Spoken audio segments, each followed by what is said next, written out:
Celsius at best. Longer spells of rain arrive then for Tuesday night into the start of Wednesday for Scotland, Northern Ireland and Northern England, eventually turning back to showers.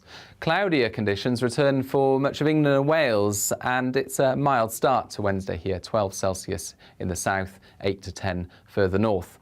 But there is an area of rain that threatens from the southwest early Wednesday. Of course, we need some rain in the south. This won't give a huge amount of rain for most, and its track is a little uncertain at the moment, but it's likely to bring some damp weather to parts of Wales, the Midlands into southern England. That clears away for Thursday and Friday, turning drier in the south, while showers continue in the north.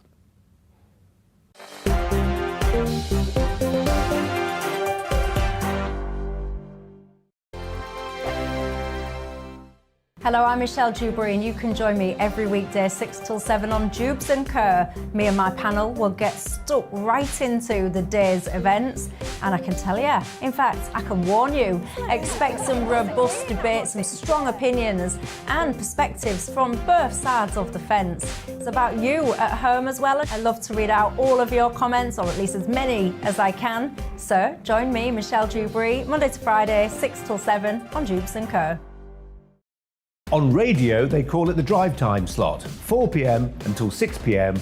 as listeners head home. It's that part of the schedule when the dust of the day's events begin to clarify, and we try to make sense of it for you. Brazier is drive time for radio and TV. It's fast, it's punchy, it's opinionated, there's a Brazier angle and a little bit of levity. That's the question. That's two questions, actually. That's Brazier, Monday to Thursday, 4 till 6 on GB News. Hello, I'm Patrick Christie's. And I'm Mercy Moroki. Make sure that you join us Monday to Thursday, 10 a.m. until midday, right here on GB News for To The Point. We're not afraid to talk about the topics that matter to you, or the big topics that always matter. We cover absolutely everything, from the breaking political stories of the day to law and order, what's going on in the channel. We're not afraid to hold people to account. We always make sure we include your views on our show. Indeed, if you're thinking it, you can guarantee that we're saying it. So make sure you join the conversation with us, 10 a.m. until midday, Monday to Thursday for To The Point on GB News. I'm Dan Wootton. Join me Monday to Thursday from 9 to 11 for the feistiest and most fun news debate on TV, where free speech reigns. I'll bring you a sharp take on the day's biggest stories, bombshell newsmaker interviews, and A-list guests. And I guarantee you, no spin, no bias, no censorship, and no reason to go to bed. That's Dan Wootton tonight, Monday to Thursdays from 9 on GB News.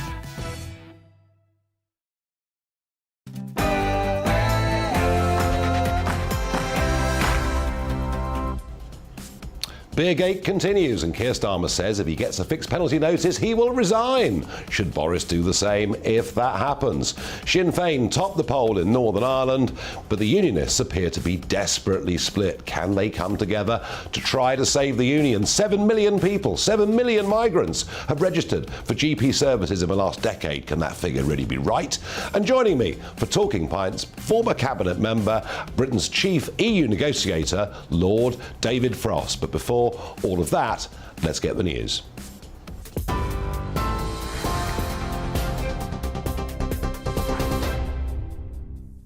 Good evening, I'm Tamsin Roberts in the GB newsroom.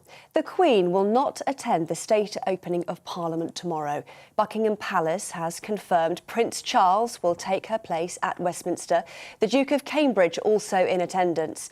In a statement released by the Palace, they said Her Majesty continues to experience episodic mobility problems, and after speaking with her doctors, has reluctantly decided that she will not attend. Sir Keir Starmer has said he will step down as Labour leader if he's fined by police. It's after an investigation was launched into allegations he broke coronavirus rules at a curry and beer gathering in Durham in April last year.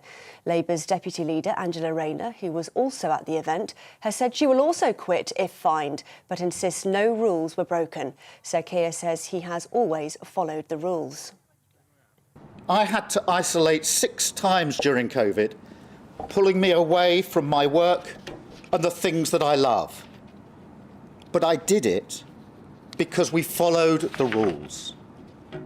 The idea that I would then casually break those rules is wrong. And frankly, I don't believe those accusing me believe it themselves. A car has crashed into the Prime Minister's house in South London. A black Vauxhall Astra drove into the front garden at the £1.3 million property in Camberwell. It happened at around 1 a.m. this morning. The car, which was finally towed away at around 5 p.m, damaged hedges and a tree and knocked down a small pillar in front of the house. DUP leader Sir Geoffrey Donaldson says his party will not form an executive until the UK government takes action over the Northern Ireland Protocol. Just a warning for you, there are some flashing images in this next footage. Sinn Féin's deputy leader, Michelle O'Neill, says it's Boris Johnson and the EU's responsibility to find solutions to the protocol, but that Northern Ireland will not be held to ransom by them. The would-be First Minister said the British government and the DUP must accept the result of the Assembly election. It's after Sinn Féin became Stormont's largest party, winning a historic 27 seats last Thursday. The Defence Secretary Ben Wallace says President Putin and his inner circle are now mirroring Nazi fascism and tyranny through the war in Ukraine. Russia's president has claimed he is fighting for the motherland. He made the comments in a speech in Moscow's Red Square during the annual military parade, which celebrates Russia's victory over Nazi Germany in World War II. TV, online and DAB+ radio, this is GB News. Now it's back to Nigel.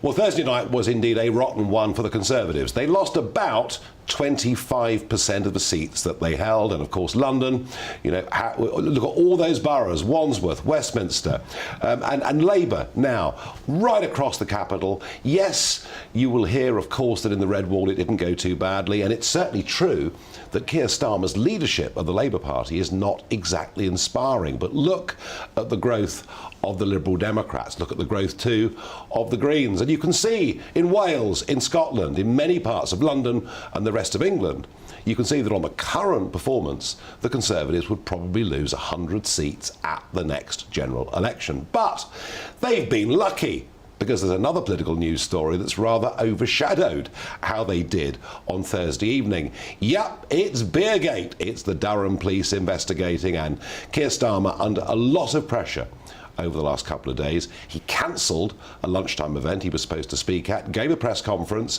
and what he said is, if the Durham police give him a fixed penalty notice, he will resign. If it did come to that, that would then put massive pressure, I think, on Boris Johnson, especially as we're expecting several more fines to come his way. So I want to ask you, if Starmer resigns, should Boris go too? Farage at GBNews.uk. And obviously those dramatic results in Northern Ireland, at least that's what the headlines will tell you. Ian Paisley MP will join me in a moment to talk about the splits in unionism. But joining me in the studio is Darren McCaffrey, our political editor. First things first, there's somebody much more important than Starmer and Boris Johnson, and that's Her Majesty Queen Elizabeth II. The state opening of Parliament tomorrow. She's not going to be there, is she? Yeah, indeed, one of the landmark events, isn't it, of the parliamentary calendar right across the river. Preparations well underway for the state opening of Parliament, something the Queen, I think, has only missed twice, and that's when she was both pregnant many years ago. But she will not be there tomorrow because of mobility issues. Buckingham Palace issuing a statement in the last hour or so, actually, saying that she's continuing to experience episodic mobility problems, and having spoken to doctors earlier on today, that she herself personally regrets that she cannot attend. Instead, standing in will be Prince Charles, Prince of Wales, and also the Duke of Cambridge. Prince William will be there as well. And it is a sense now that she has withdrawn quite a lot, hasn't she, from public life. The mobility issues, and she remarked upon this. You remember a couple of months ago about her movement is not very good, and frankly, and very sadly, we're going to see less and less of the Queen, I fear, in the months to come. I'm afraid that's right, Darren. Now, on to politics, on to lesser mortals. It was a rotten night for the Conservatives, as I've just said, but it wasn't a great night for Keir Starmer. I think perhaps Ed Davey had more to celebrate in many ways. Also, I noticed the Liberal Democrats doing quite well in some Leave voting areas as well, which I couldn't... Well, you're going to one of them later on this week, in Hull. We're going to be in Hull, yeah, we're going to be in Hull on Thursday night, Farage at large. I can't believe that Hull is now a Lib Dem controlled council. And by the way, we've got a few tickets left, a handful of tickets left. If you want to come and join the live performance in Hull this Thursday, go to the GB News website, do it quickly, they'll soon go. I mean, Darren, but Starmer's other problems with Beergate. Now, every single excuse, every single story that Starmer put out there appears to have been just torn to pieces by the Daily Mail, the Mail on Sunday, and others. And a strange event today, wasn't it? A press conference. Extraordinary. With only 3 journalists allowed in the room. Yeah, I mean, very strange in all, but in the end, I think Keir Starmer had boxed himself into a corner. He had no choice today but to say what he did, which is, i.e., as you said, that he will resign if he gets a fine. That is because he is a former Director of Public Prosecutions, because he has very deliberately said he's a man of honour.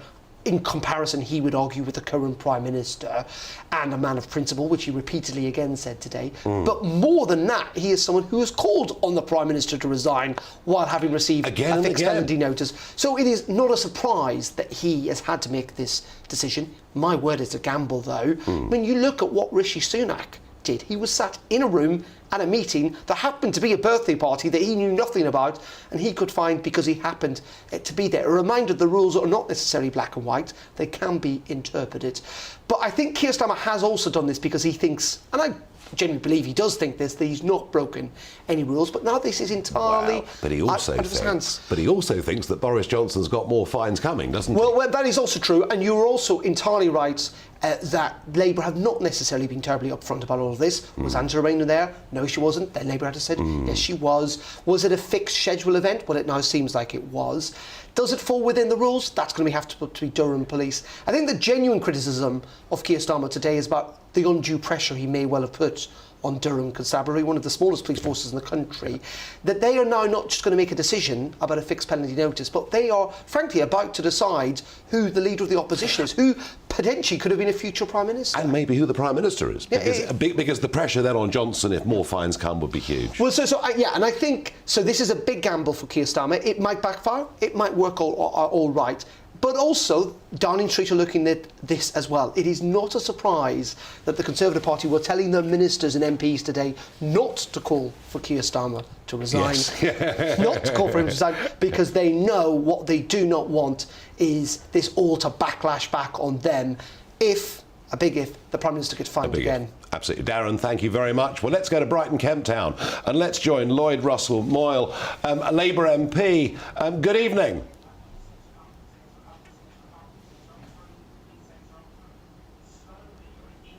Lloyd, have you got me? I've got you. Can you hear me, Nigel? Yes, I can. This is very much a case, isn't it, with your leader, of the biter bit. You know, the man, Keir Starmer, that stood up in Parliament as the modern moral arbiter for what should and should not be acceptable behaviour. It really isn't looking so clever now, is it? Well, no, I think that so far he has acted extremely honourably. He says he thinks he's done the right thing. He was having a works dinner. Many of us will do work over dinner. We eat and we talk. And a lot of our job is about talking, isn't it? And negotiating with people and preparing things with people. And you can do that over food late at night. If he has broken the rules, he says he'll resign. So does Angela Rayner. They'll resign their front bench positions. I think your initial intro was quite right. This puts intolerable pressure on Boris Johnson if he gets more fines, does it not? Because you have the leader of the opposition putting his own job on the line, willing to do that because he's honourable. Will the Prime Minister follow suit? I don't think so. Well, all I would say to that, though, Lloyd, is he hasn't said he'll resign if he's found to have broken the rules. He said he'll resign if he gets a fixed penalty notice. And this, of course, is the same police force that didn't issue a fixed penalty notice to Dominic Cummings. But you have to say that right through this, over the last week or two, with Angela Rayner, the Labour Party saying she wasn't there, then she was there. I mean, frankly, Keir Starmer's been pretty evasive, hasn't he? Well, I don't know. It came out, the Durham police were investigating it over the weekend. The first thing on Monday, back in work, and he cancels his day-to-day things to make a statement, to make it clear, to stop any questioning and second questioning about whether he would do the honourable thing or not. Now, I don't know how you prove that someone has broken the rules other than someone being fined or found guilty in a court after they have rejected a fine. I don't think there is any other mechanism of being found guilty. Now, we can all proposition that someone might have broken the law or not, but the legal process is you get a fine. So I think the only way of legally proving whether he's broken the rules is whether Durham Police issue that fine. Now, you can make questions about Durham Police, and that is for the voters of Durham to decide who their PCC is next time. But I think the Durham Police will be knowing that scrutiny is on them, and they'll be following the letter of the law, won't they? Well, Lloyd, thank you very much indeed for joining us. And Lloyd Rossomore, they're being very supportive of Keir Starmer, as you would expect. Let's see. I mean, if the fixed penalty notice comes for Starmer and Rayner, they could be gone. Boris could be gone. Goodness me, they could all be gone by Christmas. Now, the really big result, if you look at the newspapers, the headlines, and not just in Britain, but around the world, is that Sinn Féin topped the poll in Northern Ireland, and inevitably there's talk about a border poll perhaps being held within the next 5 years. But you see, folks, Sinn Féin actually didn't really increase their vote very much at all. In fact, they went up by about 1% on the previous set of elections. The reason you've got these headlines, the reason we've got this debate, is the Unionists are completely and utterly and totally and hopelessly split. And if we do finish up with a border poll and a result the Unionists don't want, well, frankly, I think it would have been all their own fault. What a nice introduction, Ian Paisley. Nigel, nice to see you again. I mean, what an absolute Horlicks, isn't it? It is a Horlicks. You've got the DUP. You're the dominant party these days in unionist politics. We've also, of course, got the Ulster Unionist Party. And then we've got the TUV.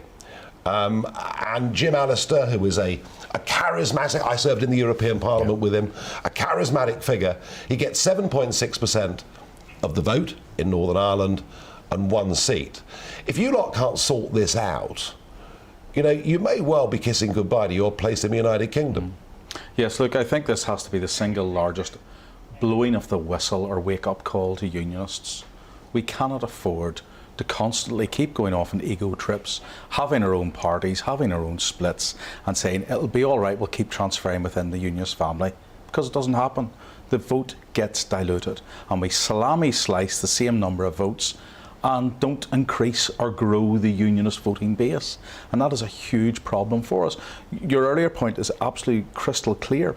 In 1998, when the Assembly first came about, if you combine all of the nationalist votes, 39.9% of the voting public voted for nationalists. And that was Sinn Féin and the SDLP, and the SDLP which was then a very strong independent party. nationalists, all of them come out. So very strong base. Yeah. On Thursday, it was 39.4%. Yeah. So in terms from 1998 to 2022, that's been zero growth really within that base. Whereas unionists at the same time have lost about 9% of their support base. Why have they done that? And you know, we've got to ask those searching questions, because I've absolutely no doubt out there, this union is better for every single citizen in Northern Ireland. When you consider we're part of the 5th largest economy in the world, with practically zero unemployment in Northern Ireland across most of the constituencies. We're a growing economy. We have a national health service and a welfare state. All of the things which the Republic of Ireland would give their left arm for. Yeah. And remember, when they left the United Kingdom 100 years ago, and we celebrate just over 100 years ago, they were the poorest region of the British Isles. 100 years later, they remain the poorest region of the British Isles, whereas Northern Ireland has grown in strength. We can't give that up for our citizens. I mean, Ian, it does seem to me if there was a border poll within the next 5 years, actually the unionist side would probably win. But we can't afford that. You know how debilitating that was in Scotland. But here's the point. You know, here's the point that it could be deeply divisive. Now, I've got Lord Frost coming in a bit later on this evening. I saw him in the green room. And okay, right. Well, I hope you behave. I mean, clearly what Johnson told you and told everybody about what was going to happen with Northern Ireland with Brexit just wasn't true, was it? It wasn't true. And indeed, I sat in the Prime Minister's office behind the Speaker's chair, and when he was trying to get people to support his withdrawal agreement, and said, don't worry, it'll be all right in the night, Ian. If you support our agreement, we'll have to do this protocol, but we'll soon get over it. Yeah. And we pointed out to him, it's not that easy. You can't just do that. And that's why we opposed, ultimately, his proposal, where he left 3% of the United Kingdom out of the Brexit deal, which had got him over the line and got him his Brexit deal in the first instance. So what happens now, Ian? Well, Lord Frost has said all of the right things whenever he was in that senior position. Mm-hmm. Boris Johnson, to be fair, on the government's white paper, says all the right things. The protocol doesn't work. It's damaging trade, it's damaging our economy, it's damaging political relations, quite obviously. We've got to now fix it. So now Article it's beyond 16. Article 60, we're beyond that, Nigel. Okay, go on. Triggering Article 16 now, that was last year, that's white sock, that's forget about that. We need to now scrap the protocol and move this beyond it, because Europe is so intransigent, they're not helping us at all, and they're going to make this problem worse. And I would say to Sinn Féin, if Sinn Féin want to have the First Minister's role, if they want to show that the really important thing is the symbolism of being in charge of Northern Ireland, help us fix the protocol. Okay, so that you don't really want the protocol either. Deal. So that could be a deal, well, they potentially. Sinn Féin don't really want the protocol. They've told us that. Well, so why do they use it as a truncheon against unions? Is there a possibility? There's always possibility in politics, and we want to work for the best needs of the people of Northern Ireland. Well, if you don't sort your own side out, Ian, you'll go on losing elections. Absolutely right. Is all I can say. Absolutely right. Thank you for joining me. Thank you, my friend. In a moment, we will talk about 7 million new registrations with NHS doctors from migrants since 2010. Can that figure really be true?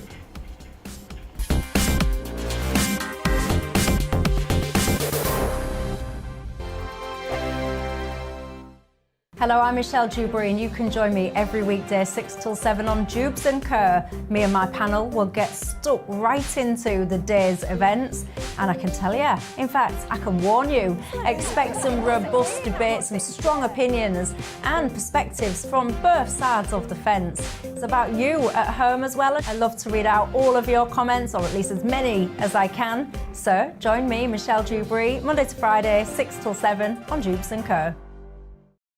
On radio, they call it the drive time slot, 4 p.m. until 6 p.m. as listeners head home. It's that part of the schedule when the dust of the day's events begin to clarify, and we try to make sense of it for you. Brazier is drive time for radio and TV. It's fast, it's punchy, it's opinionated, there's a Brazier angle and a little bit of levity. That's the question. That's 2 questions, actually. That's Brazier, Monday to Thursday, 4 till 6 on GB News. Hello, I'm Patrick Christie's. And I'm Mercy Moroki. Make sure that you join us Monday to Thursday, 10 a.m. until midday, right here on GB News for To The Point. We're not afraid to talk about the topics that matter to you, or the big topics that always matter. We cover absolutely everything, from the breaking political stories of the day to law and order, what's going on in the channel. We're not afraid to hold people to account. We always make sure we include your views on our show. Indeed, if you're thinking it, you can guarantee that we're saying it. So make sure you join the conversation with us, 10 a.m. until midday, Monday to Thursday, for To The Point on GB News. I'm Dan Wootton. Join me Monday to Thursday from 9 to 11 for the feistiest and most fun news debate on TV, where free speech reigns. I'll bring you a sharp take on the day's biggest stories, bombshell newsmaker interviews, and A-list guests. And I guarantee you, no spin, no bias, no censorship, and no reason to go to bed. That's Dan Wootton tonight, Monday to Thursdays from 9 on GB News.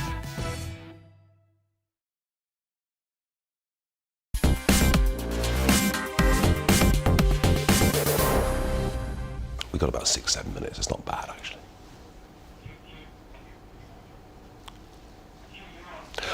Right, welcome back. Now, your reactions to this. If Starmer goes, should Boris go too? Michael says, Starmer should stay. All Tories think that if he stays, it's a guarantee that Boris wins the next general election. Starmer is the worst opposition leader ever. And Corbyn, is he? No, I think he's a better leader than Jeremy Corbyn was. Angela says, if Starmer has to resign, then Boris certainly needs to. Carl says, the public put Boris into power knowing his failings. they did not put Starmer in position. Well, that is true. That is true. Now, an extraordinary figure that I saw over the weekend that I simply couldn't believe, and it was that since 2010, 7 million migrants had registered with GPs in this country, and that excludes Scotland. So if you add Scotland in, the number would be even more. Now, the astonishing thing is that NHS Digital can't, despite all the billions we've spent on computer programmes and systems within the NHS over the last 25 years, they can't tell us whether double counting is in these numbers. Out Mehmet from Migration Watch, the chairman, joins me. I mean, 7 million. It can't be that. This can't be right, can it? We may have undercounted, I'm not sure. But yes, absolutely it's right. And we've been pointing to it for some years 7 million individuals? 7 million individuals, immigrants, have actually registered for GPs up and down the country. Yes, indeed. But there must be some double counting in this. Presumably if somebody moves to Barnier and then moves to Wolverhampton, that might be a double. Yeah, no, absolutely. And it's inevitable that there will be double counting. But when you're talking about 7 million, whatever double counting there is going to be minimal, frankly, compared to the overall figure. Do we have a clue how many people are actually in this country? No, we haven't actually. And if you remember, when we were involved in the EU settlement scheme, we were told that there would be 3.7 million. And it turned out? How many did it turn out to be? Over 6 million. Yeah. So, no, we don't know for sure. We used to rely on the census every 10 years to give us an indication as to what was really going on. Each time we found that the numbers were actually higher than the ONS had been, the Office of National Statistics had been telling us. And I'm absolutely certain that the figures that we've heard already, if anything, are undercounting what is really going on. And it's certainly worth talking about because access to GP services is something that is really exercising people all over the country. Is it any wonder we've got problems? You know, on that point, Nigel, it's not just the numbers coming in to put the additional pressure on, but the government has also, their record is lamentable in the numbers that have been trained. Do you know that 28,700 applications went in for medical studies for youngsters who want to become doctors for 9,000 places. That's why there's a shortage. There are 1,343 doctors, fewer doctors now than there were in 2017. Yeah, I saw that. I know. Why? And despite all the promises to ramp up numbers, no, it's a problem at both ends of this.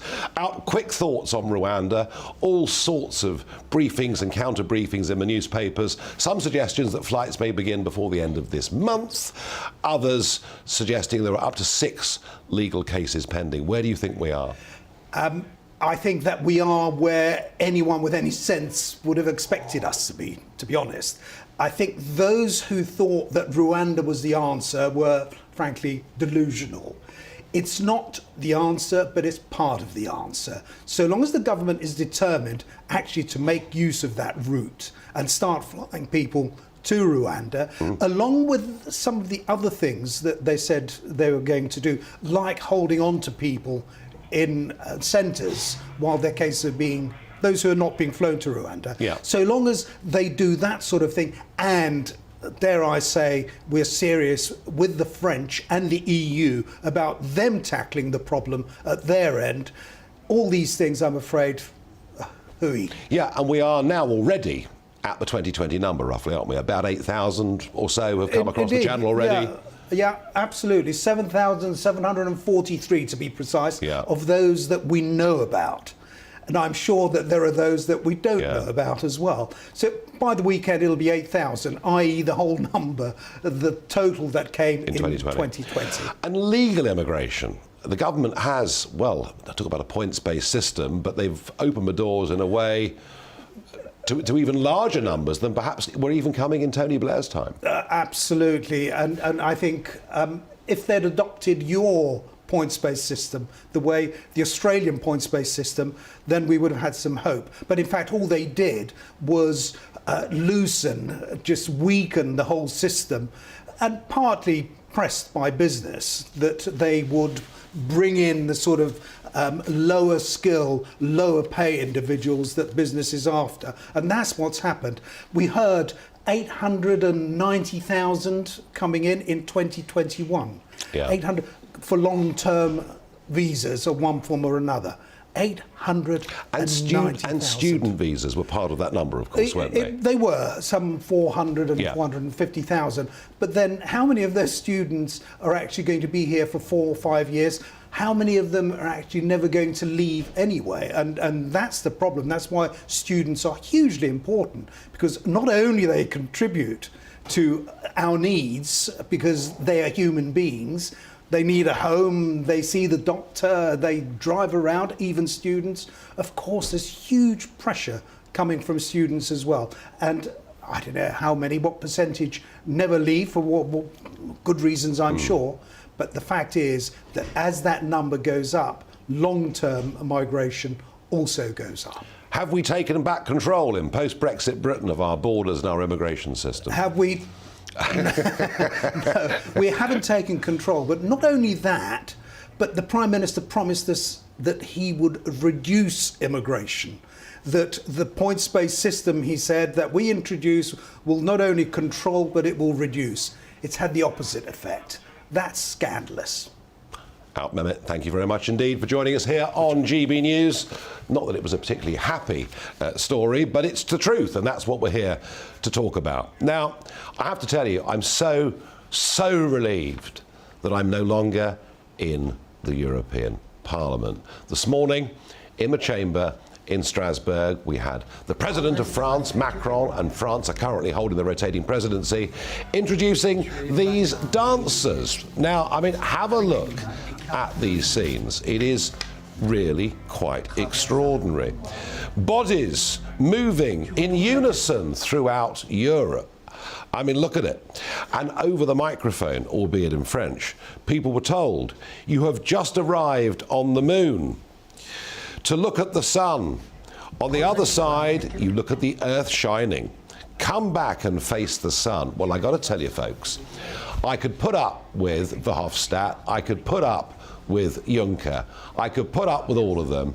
I would really have struggled this morning to get through that lot. There we are. I'm sure they all had an absolutely lovely day. Now, I want the Farage health warning.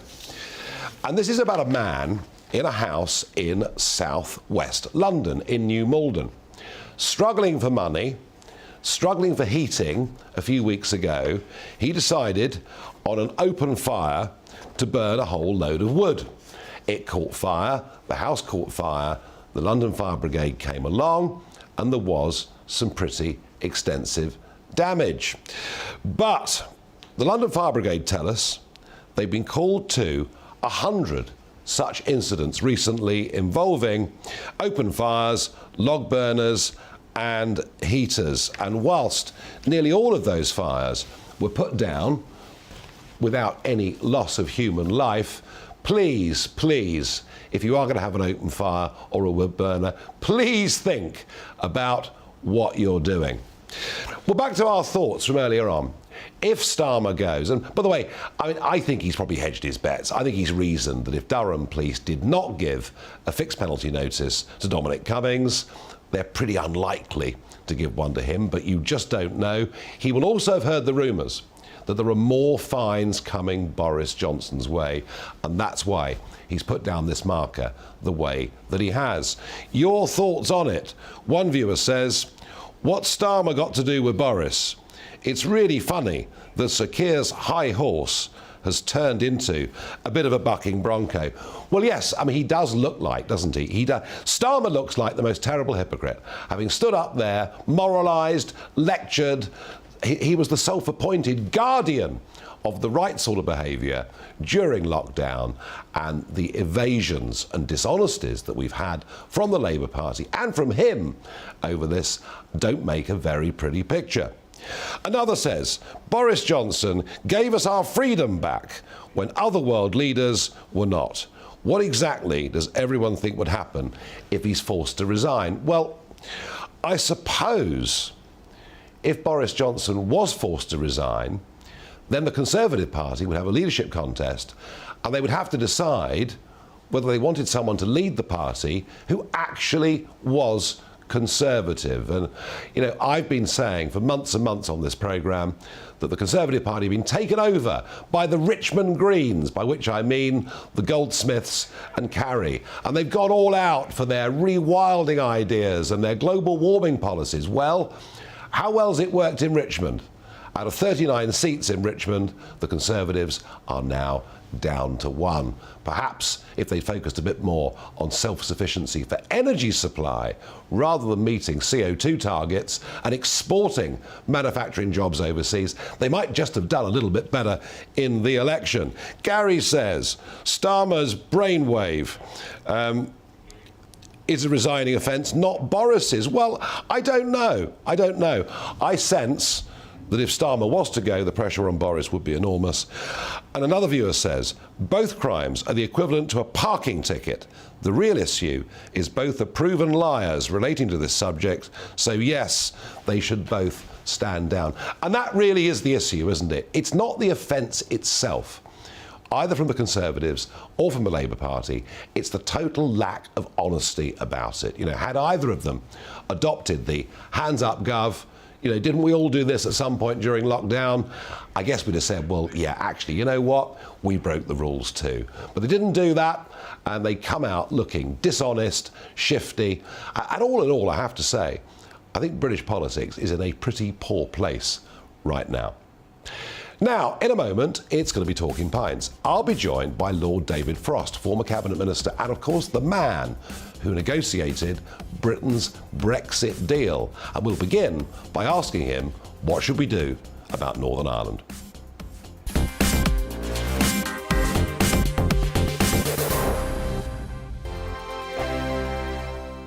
Hello, I'm Michelle Dewberry, and you can join me every weekday 6 till 7 on Jubes and Kerr. Me and my panel will get stuck right into the day's events, and I can tell you, in fact, I can warn you, expect some robust debate, some strong opinions and perspectives from both sides of the fence. It's about you at home as well. I love to read out all of your comments, or at least as many as I can. So join me, Michelle Dewberry, Monday to Friday, 6 till 7 on Jubes and Kerr.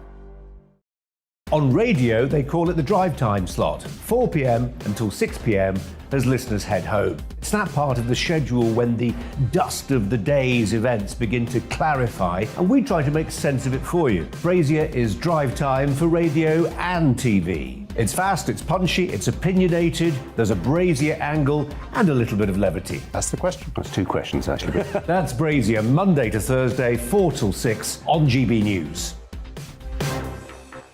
Hello, I'm Patrick Christie's. And I'm Mercy Moroki. Make sure that you join us Monday to Thursday, 10 a.m. until midday, right here on GB News for To The Point. We're not afraid to talk about the topics that matter to you or the big topics that always matter. We cover absolutely everything, from the breaking political stories of the day to law and order, what's going on in the channel. We're not afraid to hold people to account. We always make sure we include your views on our show. Indeed, if you're thinking it, you can guarantee that we're saying it. So make sure you join the conversation with us, 10 a.m. until midday, Monday to Thursday, for To The Point on GB News. I'm Dan Wootton. Join me Monday to Thursday from 9 to 11 for the feistiest and most fun news debate on TV, where free speech reigns. I'll bring you a sharp take on the day's biggest stories, bombshell newsmaker interviews, and A-list guests. And I guarantee you, no spin, no bias, no censorship, and no reason to go to bed. That's Dan Wootton tonight, Monday to Thursdays from 9 on GB News.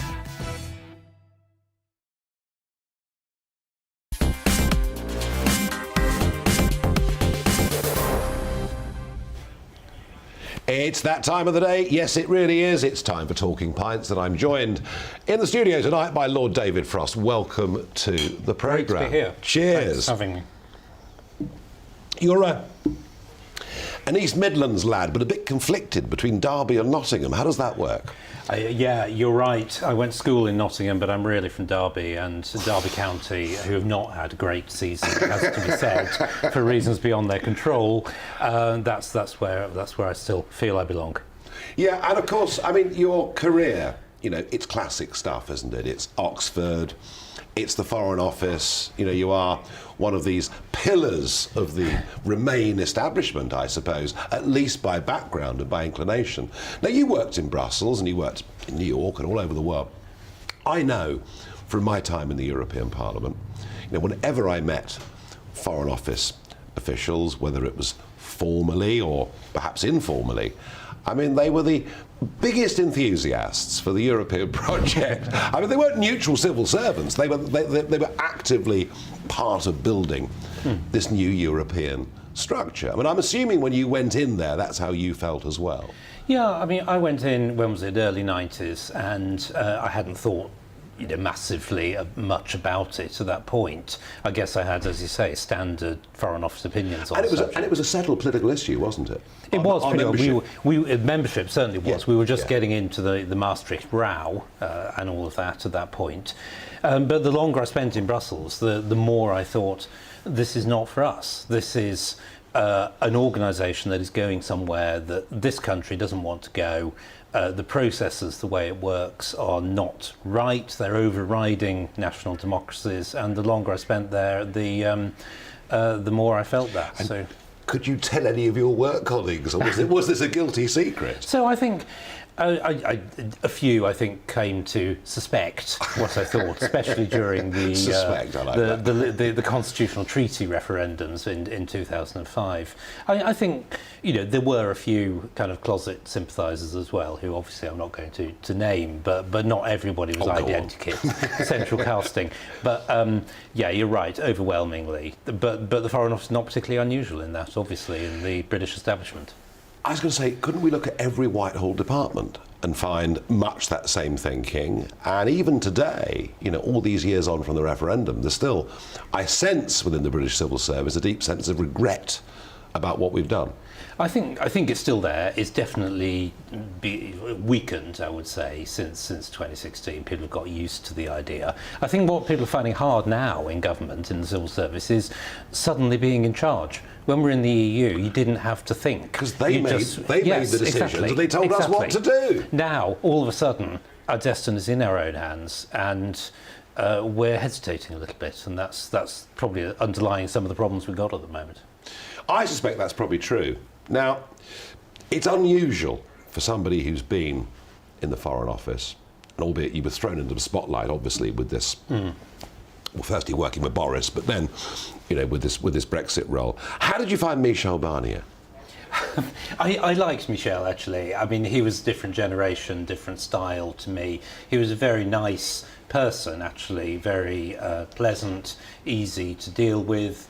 I'm not sure he ever regarded me as sort of quite an equal to him. He's very superior, isn't he? But a very nice guy, and actually, in an odd sort of way, we hit it off okay during the talks and managed to get things done. He didn't really understand it at all, did he? I mean, I remember having conversations with him formally in his office and in the coffee room, and he couldn't get his head around the fact that we voted Brexit. He didn't understand it for a moment. But when you came into that job, we were in a right pickle, weren't we? Yeah. Well, I mean, we really were. We'd had predecessors, Ollie Robbins, etc. And we finished up with Mrs May, in a terrible place, it seemed to me. And thank goodness that deal went and we got something. Well, I guess it was a bit better, but it's not really a great deal, is it? So, I mean, you said it. We wouldn't have started from here to get to it. We had to deal with the consequences. I do acknowledge. Yeah. I do acknowledge that you inherited a very bad hand of cards, and I get that, and I understand that, and this couldn't go on forever, and I understand that. But I have to ask you, Northern Ireland, I mean, because Boris Johnson just didn't tell people the truth about this, did he? So we'd like to have done better. We'd like, well, obviously, well, that's we would have liked. We would like to have had customs arrangements that avoided some of the problems we've got into subsequently. Obviously we would. Unfortunately, we had Messrs Ben and Burt and the Surrender Acts and the removal of the no deal option in that time, and in the end, and that weakened your hand. That massively weakened the hand. You could see it immediately.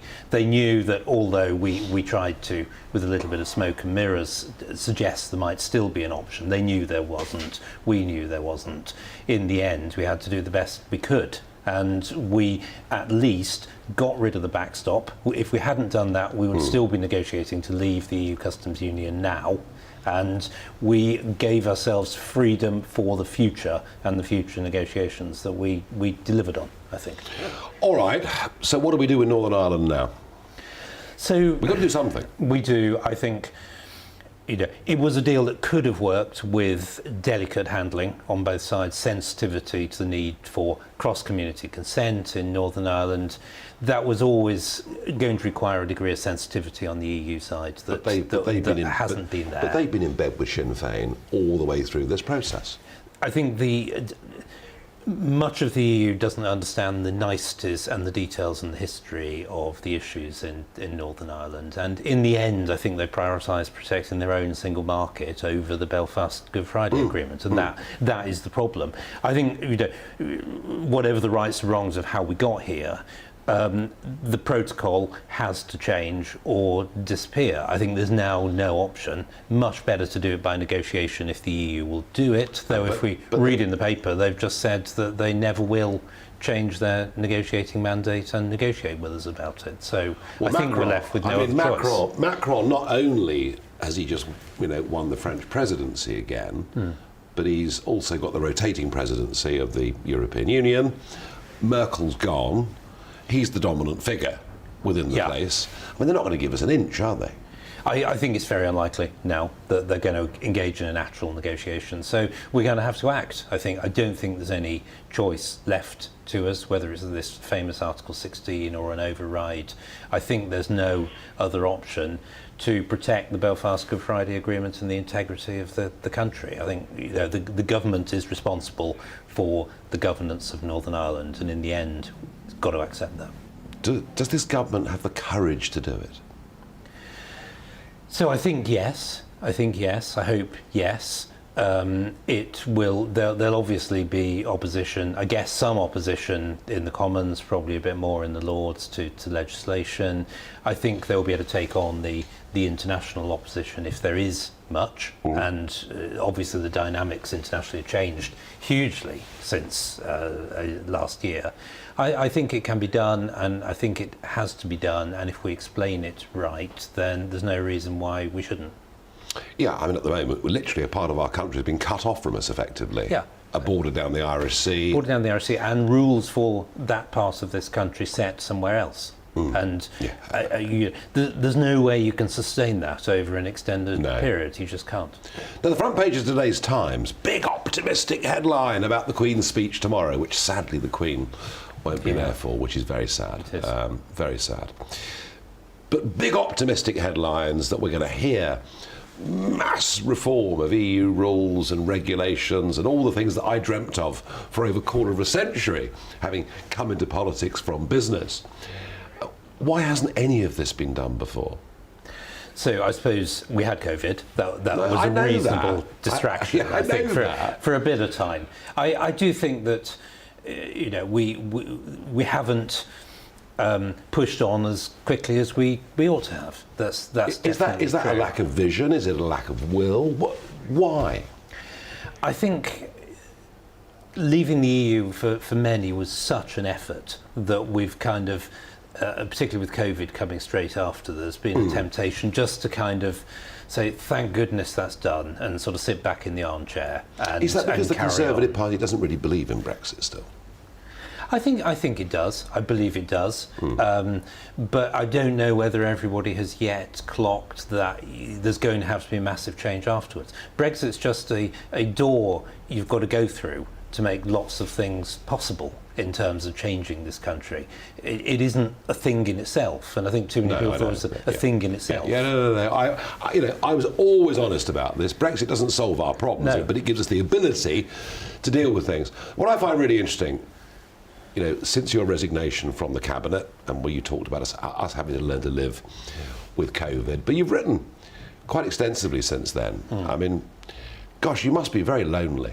I was thinking to myself this morning, I mean, you believe in small state, you believe in low taxes, you believe in encouraging entrepreneurship, you believe optimistically that we can turn ourselves around and have a sort of Brexit Britain renaissance. I mean, I have to put it to you, you sound like a conservative. Must be very difficult in this party today, mustn't it? I mean, they're all social democrats, aren't they? No, I think there's been a kind of climate of opinion that's pulled people along in recent years. I think most of the party still, in its heart, believes in low taxes and obviously believes in this country and wants to make it great, deliver on the promise of Brexit. But that does require some difficult decisions, and I don't think. The government's got to be honest with people and say some of this is going to be difficult, some of it's going to be hard, but it's going to be worth it because we're going to make the country better. And if you don't say that, you inevitably drift along in the flow and you become social democratic. And at some point, you've got to draw a line. But I mean, we've become that if you look at climate policy, if you look at the fact we import 50% of our gas, we export manufacturing jobs, whether it's in chemicals or aluminium production or whatever it is. I mean, they've gone very social democrat, haven't they? So the priority for the government of this country ought to be increasing the productive capacity of this country and the wealth of people in this country. If we can pursue net zero and do those things, then okay. But the priority ought to be boosting industry, boosting productivity, making our own supplies of energy effective. That should be the first. So you would, I mean, I've been pushing hard and arguing that we should be self-sufficient in energy. We should get as close as we can. I mean, it may not ever be possible or possible in the near future, but obviously we should be taking up fracking again. Obviously we should be investing in the North Sea. Obviously we should be doing nuclear. But it's no good giving half-hearted signals. Companies are not going to invest in the North Sea if they think the government might change its mind again in a year's time. Similarly on fracking. You've got to believe it. Or introduce super taxes or any of these things. Yeah. A lot of it is about clear signals. Then, clear signals on taxation, clear signals on energy policy, so people can know what's coming and change their own behaviour accordingly. Are you the sort of modern-day Keith Joseph?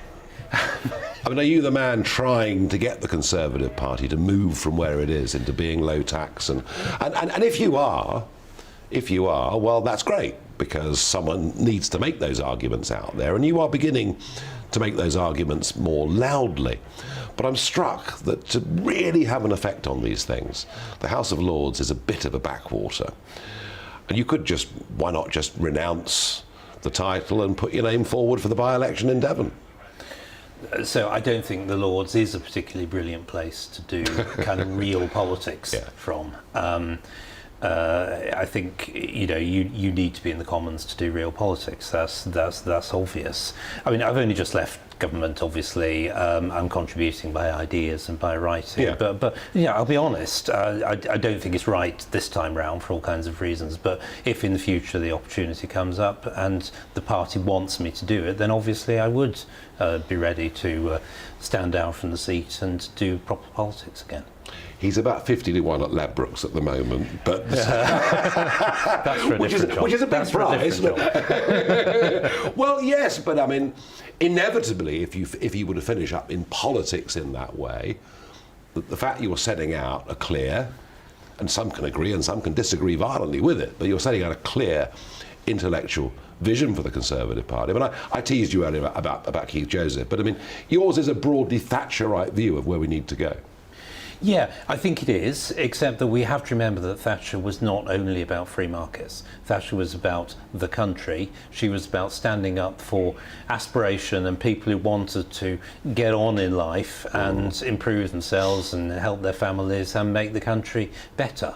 And you have to do all of those things. It isn't just about free markets and devil take the hindmost. It's about bringing everyone together. And I think actually Boris Johnson is capable of doing that and would be good at it. We just need to push on and make it a reality. Do you think he'll lead the Tories into the next general election? I do, actually, yeah. Well, we will see. Grammar schools. Where do you stand on grammar schools? Bit of a debate opened up last week on that again. Yeah, I think... I mean, I'm in favour of academic excellence. I think excellence in everything is important if we're going to succeed as a country. I think the problem with the old grammar school system was that it was a once and for all sift, and if you just didn't happen to make it at 11, you were irrevocably kind of left in the secondary modern route, and that obviously doesn't make sense. But we need a system, we need an educational system that supports the brightest to do the very best they can and supports people who want to do other things to do the very best they can, and we've never quite got that parity of esteem in this country, but we should. No, and we lack esteem also for trades and skills. Yes. I'm just astonished by it. You know, Tony Blair 2 weeks ago advocating 70% go to university and do more and more social sciences or whatever it is, and yet I speak to people in engineering, they have to bring in foreign labour. Yeah. I mean, all of that stuff is absolutely crazy, isn't it? Yeah, absolutely. You've got to let the market work. I think, you know, if the expectation is people go to university and do a pointless, irrelevant degree, then they won't be able to get a job, and in the end the incentives will work. And you know, we're seeing people going into trades because they don't build up debt, and they can do a great job. So that's good. Well, I have to say, I'm going to watch your progress very, very carefully. I really am. I mean, thank you for joining me on Talking Minds. It's a pleasure. Thank you.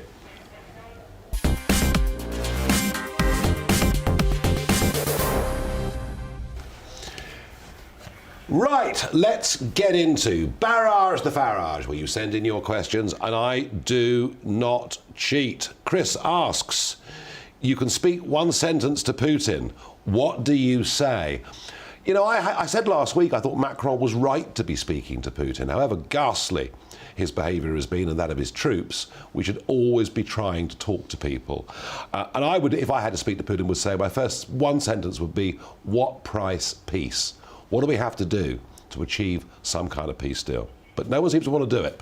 Why did Frost and Johnson come up with the Northern Ireland Protocol, presenting it to the EU, then signing it into UK law, and now they're saying it's unfair?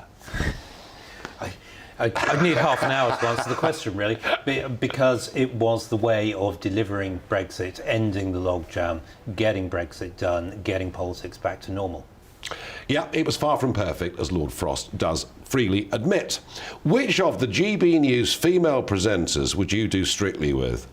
Oh, all of them, and the newsreaders too, no question about that. Absolutely none at all.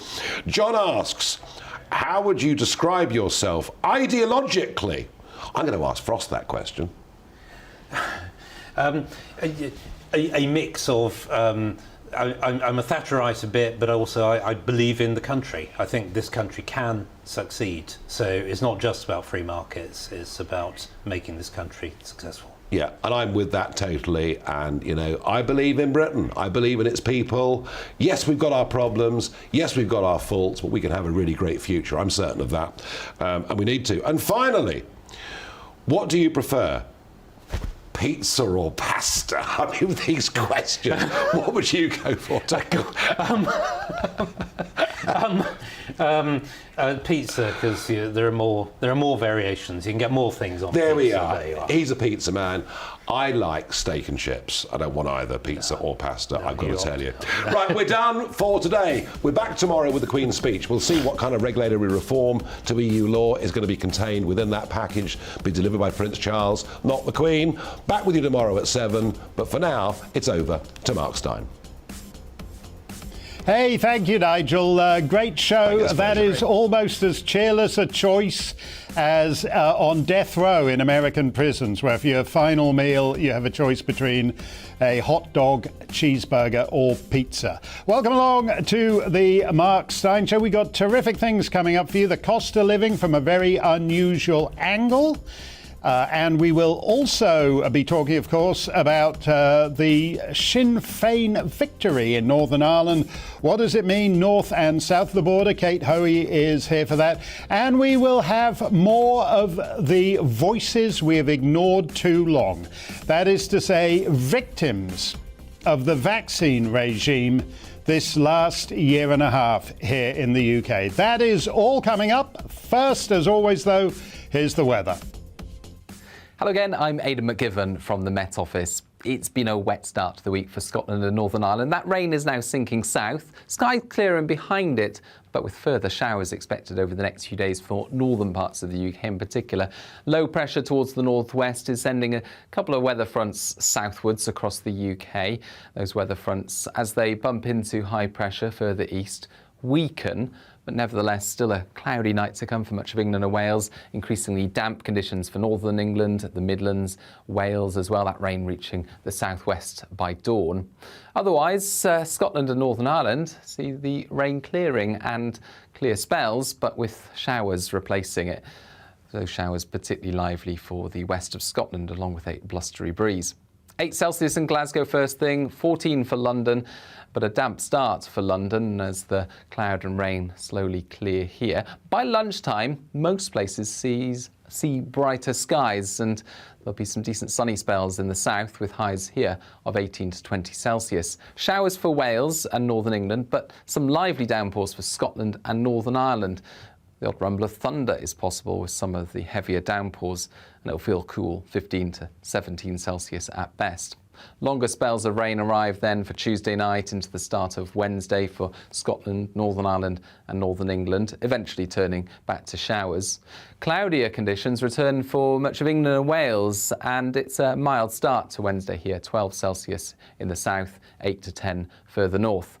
But there is an area of rain that threatens from the southwest early Wednesday. Of course, we need some rain in the south. This won't give a huge amount of rain for most, and its track is a little uncertain at the moment, but it's likely to bring some damp weather to parts of Wales, the Midlands into southern England. That clears away for Thursday and Friday, turning drier in the south, whilst showers continue in the north.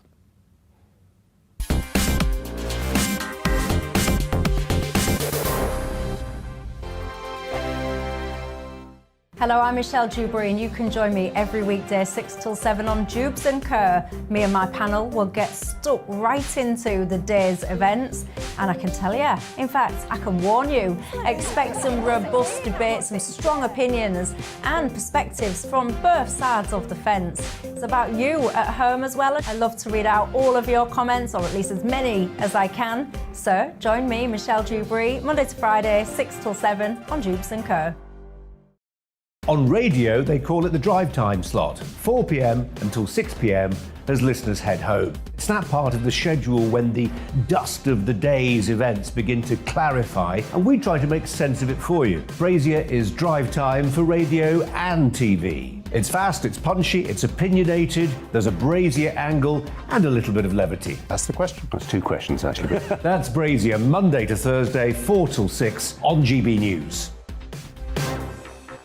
Hello, I'm Patrick Christie's. And I'm Mercy Moroki. Make sure that you join us Monday to Thursday, 10 a.m. until midday, right here on GB News for To The Point. We're not afraid to talk about the topics that matter to you, or the big topics that always matter. We cover absolutely everything, from the breaking political stories of the day to law and order, what's going on in the channel. We're not afraid to hold people to account. We always make sure we include your views on our show. Indeed, if you're thinking it, you can guarantee that we're saying it. So make sure you join the conversation with us, 10 a.m. until midday, Monday to Thursday, for To The Point on GB News.